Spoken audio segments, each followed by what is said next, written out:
Peter stands at the helm of this group, the League of Humane Voters, as their president, and he's also an accomplished author, educator, and presenter on the negative impacts of hunting and many other topics. So please join me in giving a very warm welcome to Peter Muller.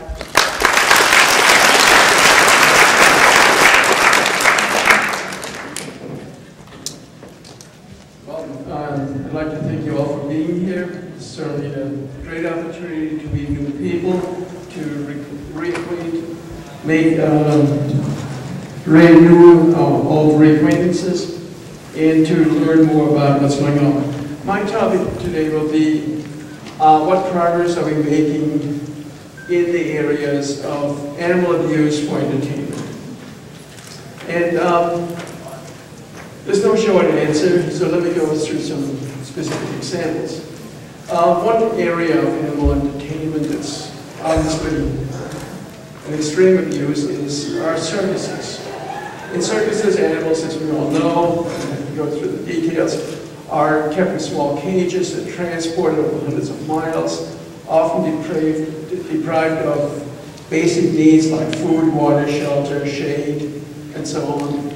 And there's almost no protection for these animals. The only protection we have, there's no way to do it other than to eliminate exotic animals or all animals from being used by circuses. So what have we done and where are we going? So far, there are 20 localities that have outlawed circuses in the United States that use animals in their circus performances. And these 20 communities, I think they deserve a hearing, so let me read them to you. It'll only take 20 seconds. Encinitas, California, Garona, California, Huntington Beach, California, and Pasadena, California. It's 4 for California. Best score for all the states in the country. Boulder, Colorado, on public property. Estes Park, Colorado. Stamford, Connecticut. Hollywood, Florida. Lauderdale Lakes, Florida. Collinsville, Illinois. Tacoma Park, Maryland. Braintree, Massachusetts. Quincy, Massachusetts. Revere, Massachusetts.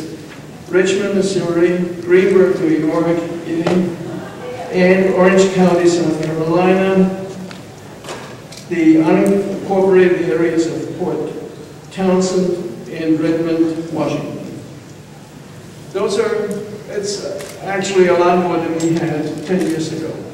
Progress is being made in eliminating these abusive conditions in specific localities. The one instance with which I'm most acquainted was the one that took place in Greenburgh, New York. That instance, that happened about 5 years ago, maybe a little more, and the charge was led by the local representative of IDA. Her name was Barbara Stagno, still is Barbara Stagno, by the way, and she led the charge and practically single-handed got stuff. We had the cooperation with the town supervisor of Greenburgh. He's a very nice gentleman. His name is Paul Feiner. I've worked with him on many other issues. He's a closet vegetarian. He doesn't want to tell everybody he is, but he really is. And so we got it passed, and it was terrific, satisfying experience to see that happen. In addition to those 20 communities, the 35 additional communities that have restrictions on how animals can be displayed. 35 different communities and 15 states have partial restrictions. And those frequently involve eliminating things like elephant rides. And that's also a major step because a lot of the revenue for circuses and displays is gotten from these honky-tonk atmospheres like animal rides, getting pictures taken with a lion, that kind of stuff. And that will cut into the revenues of these operators. The largest circus is, of course, the Ringling Brothers Barnum and Bailey. It's owned by a company called Feld Enterprises, And I was very curious to see whether all these influences have cut into the revenue of Felt Enterprises. Unfortunately, Felt Enterprises are a private organization, privately held corporation. They're not publicly traded. There's no way we can find out exactly whether they're making money or not. We can only speculate. Mr. Felt is giving interviews to a lot of newspapers about his company, and we can surmise from that he's looking for a takeover. Why would a private company try and get into every financial journal unless they want to sort of tout themselves? Interesting enough, whenever the financial reporter does a report on Felt Enterprises, they always mention that they are subject to a major lawsuit, which is currently being launched by the ASPCA and API against them. The lawsuit is based on animal cruelty against elephants. They have former employees willing to testify, that, in fact, animal cruelty is routinely happening to elephants. In addition to circuses, of course, zoos are next to the list.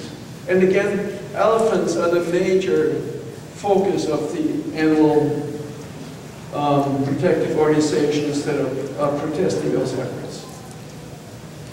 What's wrong with having an exhibit of wild animals if the exhibit is large enough to accommodate them? Well, what's wrong with it is that you can't have an exhibit large enough to simulate the natural habitat of elephants. You need an exhibit that's about 50 miles long and 10 miles wide. It would take the whole state of Rhode Island or a good chunk of Texas to simulate a habitat to really simulate a habitat of what elephants should have. And so elephants don't belong in circuses. Again, pressured by various organizations, also IDA and API amongst them. There are 90 major zoos that have elephant exhibits, or had elephant exhibits. Of those 90 zoos, 13 have closed their exhibits, and 6 additional ones are in the process or have agreed to close their exhibits in the near future. It's about 20% of those zoos are already agreeing to get rid of their exhibits. And I'm sure we'll do better in the near future. Rodeos. Rodeos are tough enough to crack, and the guy leading the spirit against rodeos is Steve Hindy of Shark. He's also a tough guy, so they're well matched.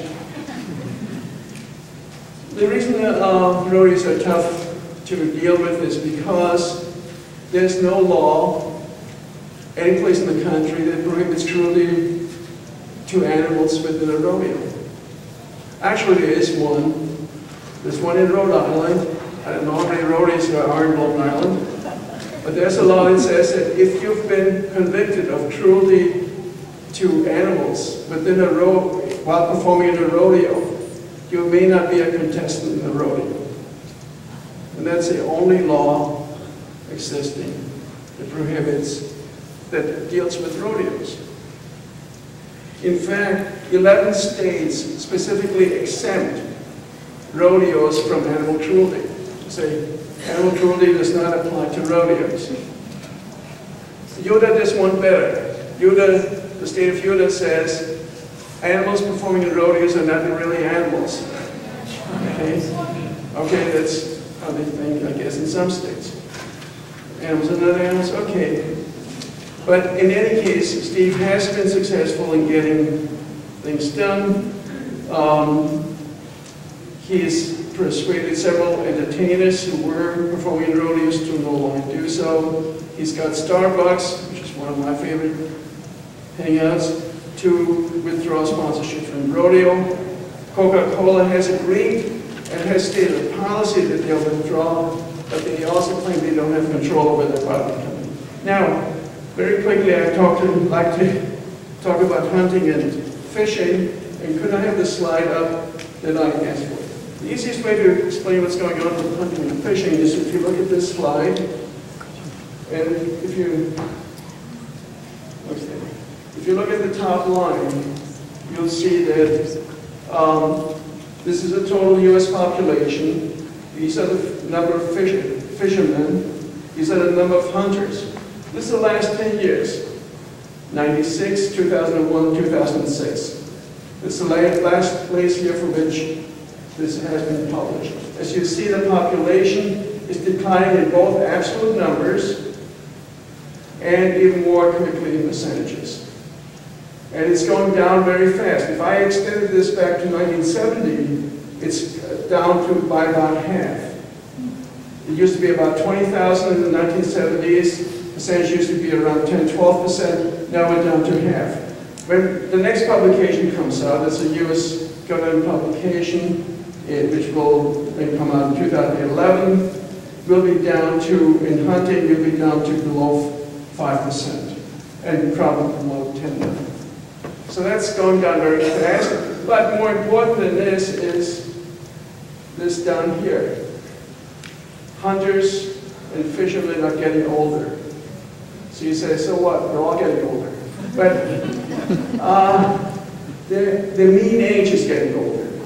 It used to be 61%, it used to be under 45.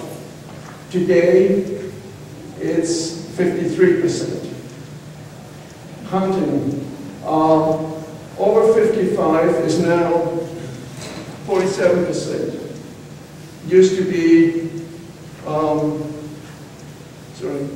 used to be 38%.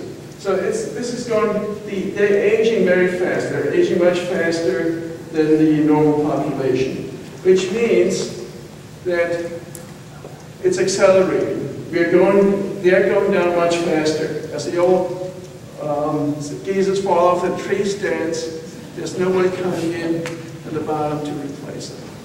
And so it's going down fast. The agencies that live off these guys can no longer afford to do what they're doing. They're not getting enough revenue from it. And so they are headed for the dustbin of history. How are we doing? Are we there yet? No, not quite, but we're going in the right direction. Thank you.